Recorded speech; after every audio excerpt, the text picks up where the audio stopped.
क्योंकि अगर इस अवस्था में नहीं किया ना तो किसी अवस्था में नहीं कर सकते। जैसे अब हम हैं, आप हमें पिस्तौल दीजिए और कह दीजिए चलाइए, तो हम नहीं चला पाएंगे क्योंकि हमने कभी अभ्यास ही नहीं किया। समझ रहे ना? तो एक साधारण यंत्र है, वो अभ्यास ना करे तो नहीं चल सकता। अब हमें पता ही नहीं कि कहाँ से चलता है, कैसे चलता है, क्या है। तो आपने जीवन में कभी पूजा नहीं किया, कभी भजन नहीं किया, कभी भगवान से चित्त नहीं जोड़ा, तो आप बुढ़ापे पे थोड़ी जुड़ सकते हैं, क्योंकि अभ्यास नहीं किया ना। तो गंदी बातों का अभ्यास इस अवस्था में ज्यादा होता है। तो हमें चाहिए कि अपनी गंदी बातों को रोककर अच्छी बातों का अभ्यास करें, सद्गुण लाएं। भगवान की पूजा भजन में जब हम चित्त जोड़ेंगे तो हमारे अंदर अच्छाइयाँ आएंगी और बुराइयों का नाश होगा। तो बुराइयों का नाश हो और अच्छा आदमी बने, समाज की सेवा करे, राष्ट्र सेवा करे, परिवार की सेवा करे, यही मनुष्य जीवन का लाभ।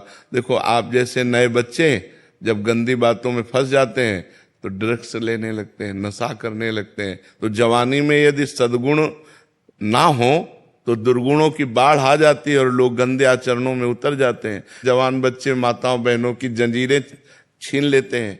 मोटरसाइकिल से निकले और ऐसे पकड़ा, अब वो गिरे चाहे मरे चाहे कुछ भी हो, चोरी करने लगते हैं, बुरे आचरणों में उतर जाते हैं। और अगर आप सच्चे अच्छे बच्चे बनेंगे तो आप जैसे बच्चे समाज का उद्धार कर देंगे। मान लो एक कोई भी पद मिल जाए, नेता बन जाओ, चाहे आप कोई पदाधिकारी बन जाओ, या आप साधारण पुरुष भी रहो, तो भी आप समाज का उपकार करेंगे। तो सद्गुण बिना भगवान के चिंतन से तो आएंगे नहीं।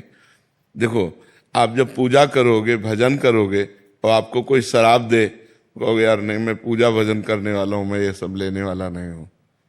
अपने आप आपका मन कहेगा नहीं यार मैं नहीं।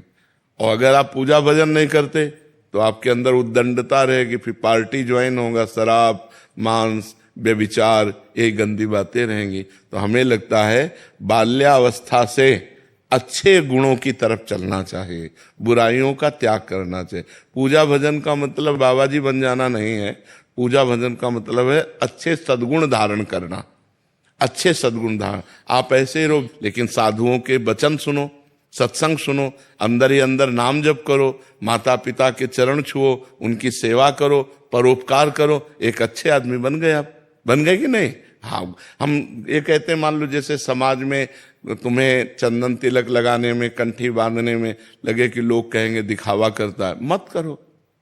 अच्छे अंदर सद्गुण धारण करो। अंदर वाली बात आपकी मजबूत होनी चाहिए। अंदर आप राधा राधा जप रहे, कौन जानता है नहीं? तो अंदर नाम जप करो और अंदर सद्गुणों को बढ़ाओ, बुराइयों का त्याग करो, अच्छे आदमी